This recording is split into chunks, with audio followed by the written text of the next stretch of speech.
Shalom, aujourd'hui une belle histoire de Rabbi Besson Abba Shaul, une petite fille, Lo Alechem, de 12 ans, en Amérique, qui a reçu la maladie, cette maladie, dans les poumons. Et les médecins ont regardé les radios, tout ça dit, rien à faire, même pas la peine de faire une opération, ça ne sert absolument à rien. Elle a encore 4 mois de vie. Voilà, désolé de vous annoncer cette nouvelle. Bon, la pauvre Miskena. Ses parents se sont dit, au moins on va lui faire un peu plaisir, elle a 12 ans, on lui fait une bat mitzvah comme il faut, en Israël. Il apprend de New York en Israël, au Kotel, une belle bat mitzvah, etc. Elle était Sarah, cette fille. Elle a dit, je veux voir le rabbin Besson Abba Shaul, qu'elle connaissait, le grand rabbin de Gdolador, de grande génération des Sfaradim, avec le Rav Yosef. Et le Rav la reçoit. Elle pose toutes sortes de questions de halakha.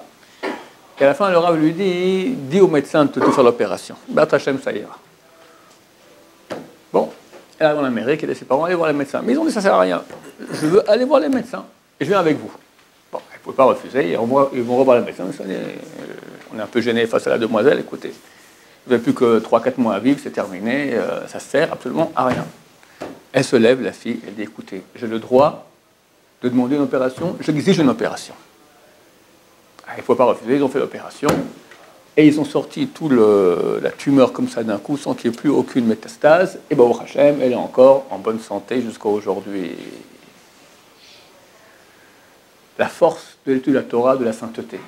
Quand quelqu'un il est proche de Dieu, c'est marqué Tzadik Gozer Kadosh Baruch Hu Mekayem. Quand un Tzadik il tranche, Dieu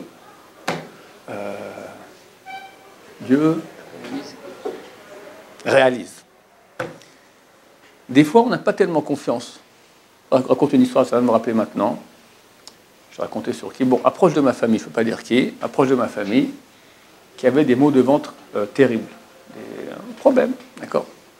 Et j'ai été invité chez Rabbi Besson Abba Shaul, j'étais présent. Et pour beaucoup les honorer, c'était chez la fille du Rabbi, le fils, donc la belle-fille, elle lui a donné un plat comme ça. C'était une dame, un plat comme ça, un gros machin, bon, mais... La dame qui avait les problèmes devant, je ne peux pas manger ça. Alors, parce qu'on était présent, mangez ça, vous serez guéri. Ah non, je peux pas. Et moi, j'ai dit, mais vas-y, tu ne te rends pas compte. Et il a dit, vas-y, tu n'auras plus de problème, terminé. Et elle n'a pas mangé.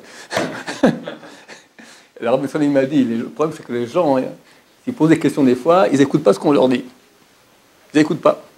Donc, il y a ici une grande histoire d'écouter les grands, les vrais grands. Il y a beaucoup, vu qu'il y a quelques-uns qui sont des grands avec un pouvoir pareil, pour un comme ça, tu as 500 qui sont des bidons, d'accord, des mythos, comme on vous dit ça, des escrocs, d'accord, qui la jouent comme si, l'essentiel que tu dois être un chèque important pour la bracha. Non, il n'y en a pas beaucoup dans le monde. Il y en avait un à Rabbi Sion, il y en a peut-être encore un ou deux comme ça, Abraham Kanevski, Baba Saleh, voilà, c'est ce qu'on connaît à peu près sur le bout des doigts. Peut-être qu'il y en a d'autres, d'accord, je ne veux pas faire... Mais sachez que Baruch Hashem, il y a un Dieu en Israël, et quand Tzadik décrète, que le Baruch Hu réalise. Baruch Adonai, l'olam amen va'amen.